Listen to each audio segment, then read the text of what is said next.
intentions offered by the following: Emilio Antang and family, thanksgiving for all the blessings, petition for good health and protection and safety for the souls of Emilio, Romel, Elias, Concepcion, and Emilio. Thanksgiving for all the blessings, petition for good health and safety, and for the soul of Emilio, Romel, Marcia, Elias, Concepcion, and Demetrio, offered by Lilia Antang and Emil Christian Antang and family, for the souls of Pablo, Severina, Junel, and for all souls, and for the glory offered by Abby, Reforma. Thanksgiving and for the souls of Agaton, Cristina, and Roberto, offered by Dr. Rosela Palma. Thanksgiving for passing the board exam of Ray Joseph Macallan, petition for peaceful family relationship of Rene, and for all souls in purgatory, offered by Romeo and Phil Macallan. Thanksgiving for all the blessings, petition for good health and safety, and for all souls in purgatory, offered by Attorney Salino and Mrs. Dominique Briones. Thanksgiving for all the blessings offered by the following: Mrs. Elvina Federian family, Mr. Romeo and Mrs. Bernice Cordes and family, Mr. Rodrigo and Mrs. Marites Tamposo and family, Mrs. Salvacion Paino and family, Mr. and Mrs. Jubilin Villar and family. Thanksgiving for all the blessings, petition for good health, for the sons of the star, Johnny Boy, Anacito Sr., Martin Sr., Dolores, Martin Jr., Manuel, Brittany, and Benito, offered by the Chapin family. Thanksgiving for all the blessings offered by the following: Giancarlo and Nora Paz, Mr. Romeo and Mrs. Lydia Cureva and family. Thanksgiving for the birthday blessings and rents offered by Tristan and Romina Rivera and family. Thanksgiving for all the blessings, petition for good health, safety of the family, and more blessings, and for all souls for the Lord, offered by Mr. and Mrs. Glenn and Heldaman and GBN family.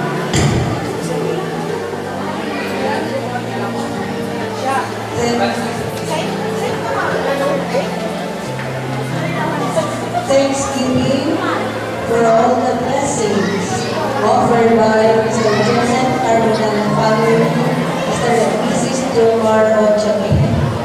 Thanksgiving for all the blessings, petition for good health and safety, offered by the following: Mr. and Mrs. Miguel and our family, Jenny and Gina Vargas and Casa and family. Thanksgiving for all the blessings, petition for good health and safety, and for the souls of Francisco and Amelia, offered by Faith Alessandro Naventura. Thanksgiving for all the blessings, petition for good health and safety, for the souls of Felix and Domingo Sr., offered by P.P. Gawad I.P. Fabricante. Thanksgiving for all the blessings offered by Mr. Sherry Jr. and Mrs. Lisa Cielo and family.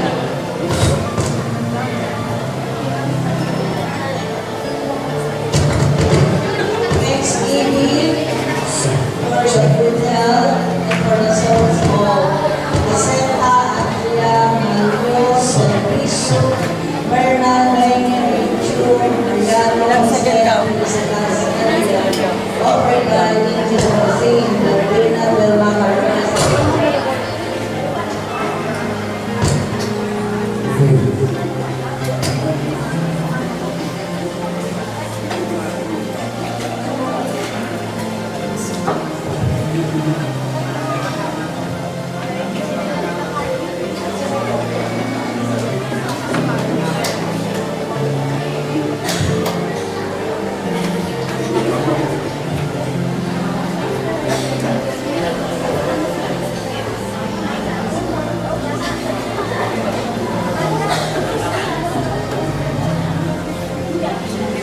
pa rin ito sa iyo.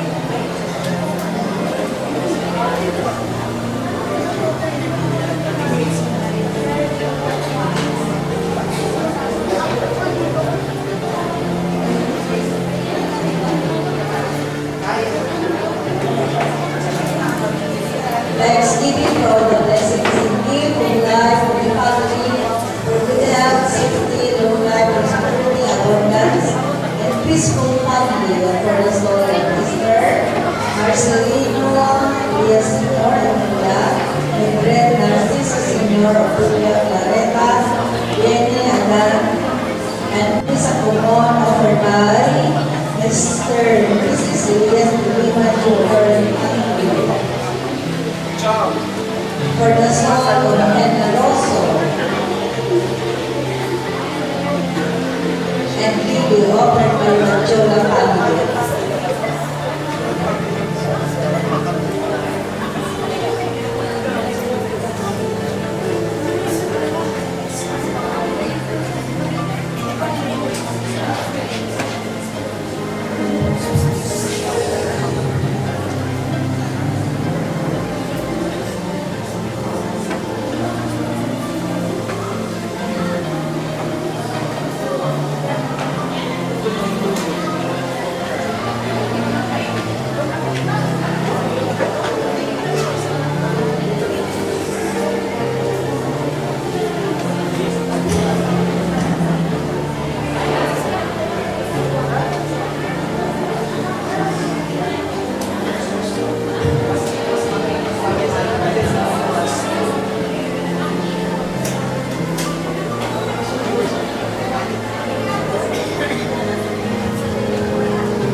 Magandang gabi po sa inyong lahat. Ngayon ay inyong masasaksihan ang isa sa pinakamahalagang tradisyon nating mga Pilipino tuwing panahon ng Kapaskuhan. Ang pagtatanghal ay pangungunahan ng Parish Youth Ministry while at sa pista ng St. Peter Baptist Parish. Hinihiling po namin sa inyong mga minamahal naming manonood at kaibigan ang inyong operasyon sa pamamagitan ng matahimik na pagpipilay-pilay upang maunawaan natin lubos ang gustong iparating ng pagtatanghal. Nasihanawa tayo sa malakas na ito. Muli, maraming salamat.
lahat ng mga bagay ay nilikha sa pamamagitan niya.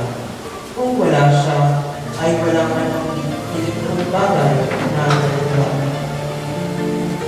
Sa ika-anim na buwan, ang anghel na si Gabriel ay sinugo sa Diyos sa Nazareth, isang lungsod ng Galilea.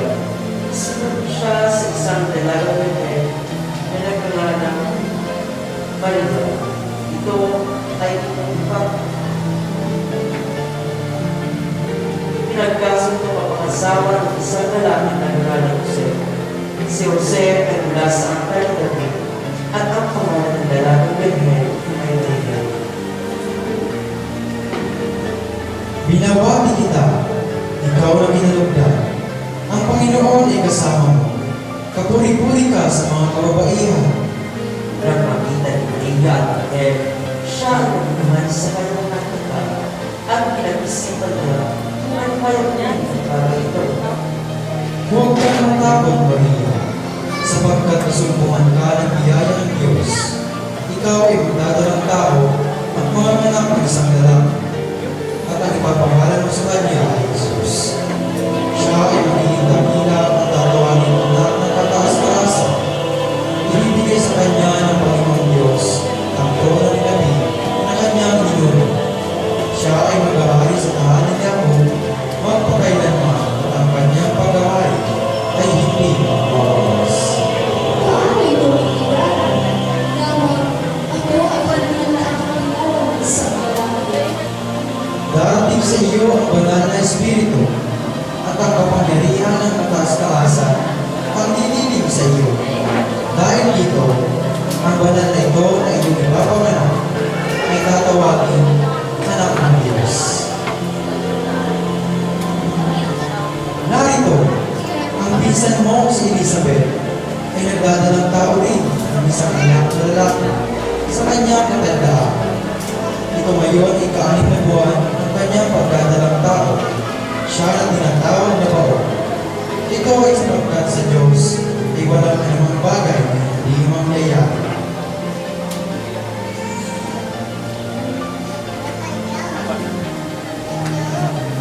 Magalak! Isisilang ang puon.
Narito ang aliping babae ng Panginoon.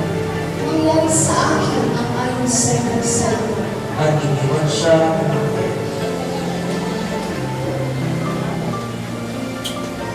Sa mga araw na iyon, si Maria ay tumigil at nagmamadaling pumunta sa lumang mabuo sa lungsod ng Judea. Pumasok siya sa bahay ni Zacarias at umaming kay Elizabeth. Elizabeth! Elizabeth! Nang marinig ni Elizabeth ang pagbati ni Maria, ang sangkuhan sa kanyang sinapunan ay nabalita at si Elizabeth ay napuspos ng pangalan ng Espiritu. Kapuri-puri ka sa mga kamagalian. Kapuri-puri ang bunga sa iyong sinapunan. Ngunit, paano ito nangyari? Ang ina ng aking Panginoon ay bumalik sa akin. Ang sanggol sa aming sinapunan ay nagdalundag sa kanalaon. Ikaw, na sumasambalataya, ay lubos na pinagpalan, sapagkat magkakaroon ng kaganapan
mga asawa ng Jose.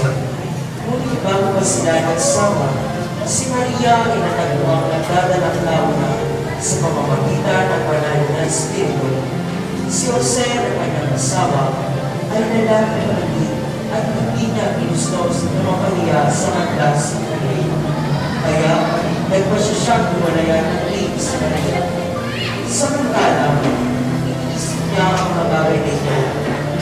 Isang anghel ng Panginoon ang nagpakita sa kanya sa isang panahon. Jose, ikaw na nagmula sa angka ni David. Huwag kang mangambang tanggapin si Maria na iyong asawa. Ito ay dahil ang dinadala niya sa kanyang sayang-punan ay sa banal na Espiritu. Siya ay manganganak ng isang lalaki.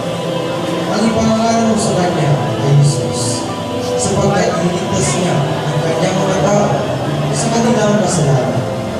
Ang lahat ng ito ay nananap upang matupad ang sinabi ng Panginoon sa pamamagitan ng mga propeta.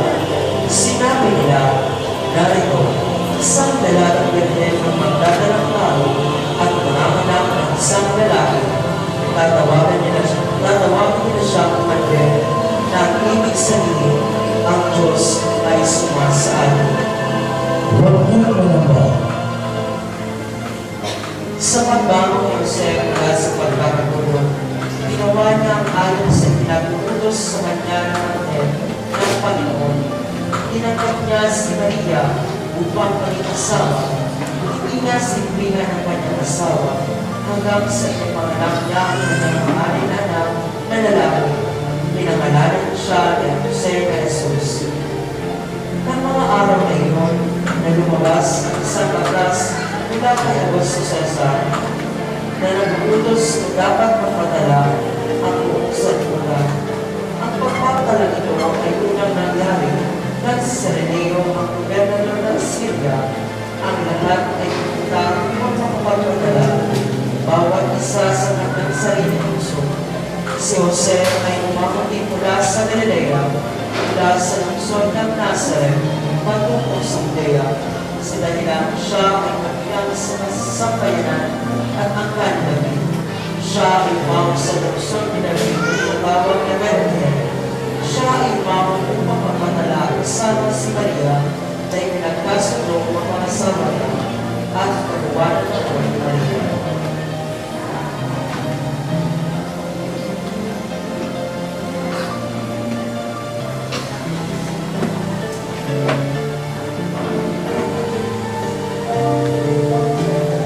Habang sila naglalakad, may naramdaman si Maria. Jose, manganganak na yata ako. Sumasakit ang tiyan mo.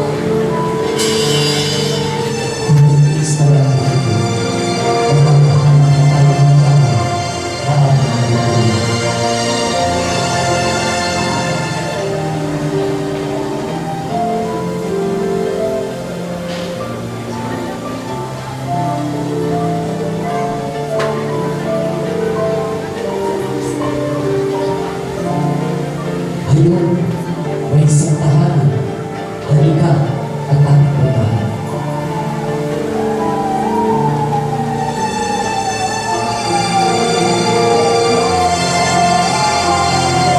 Tao ko. Tao ko. Tao ko.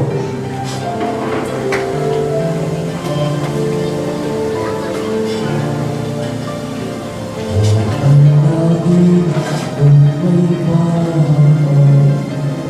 kami ay nagbibigay. Sa tuloy maluluyan, kami inyong mahintuluyan.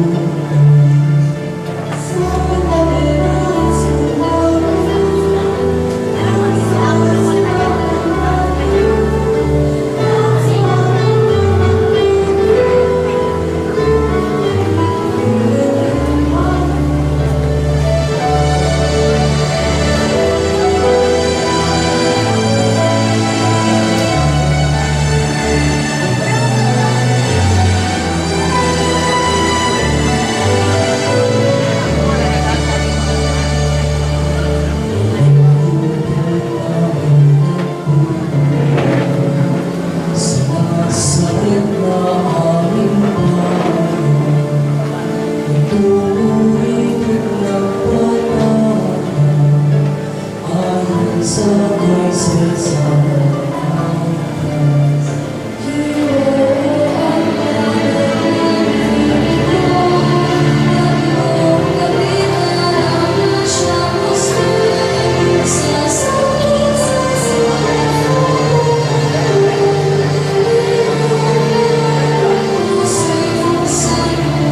Kayo'y mga pastor, maaari magtanong kung saan may matutulungan kayo kami. Maraming salamat.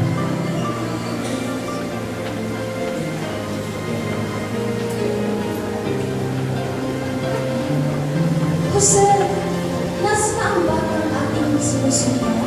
Ngunit, ayun na ang bahay. Suko siyang may kapal. Halika, baka niyo na magpatuloy sa amin. Tao po. Tao po. Tao po. Tao po.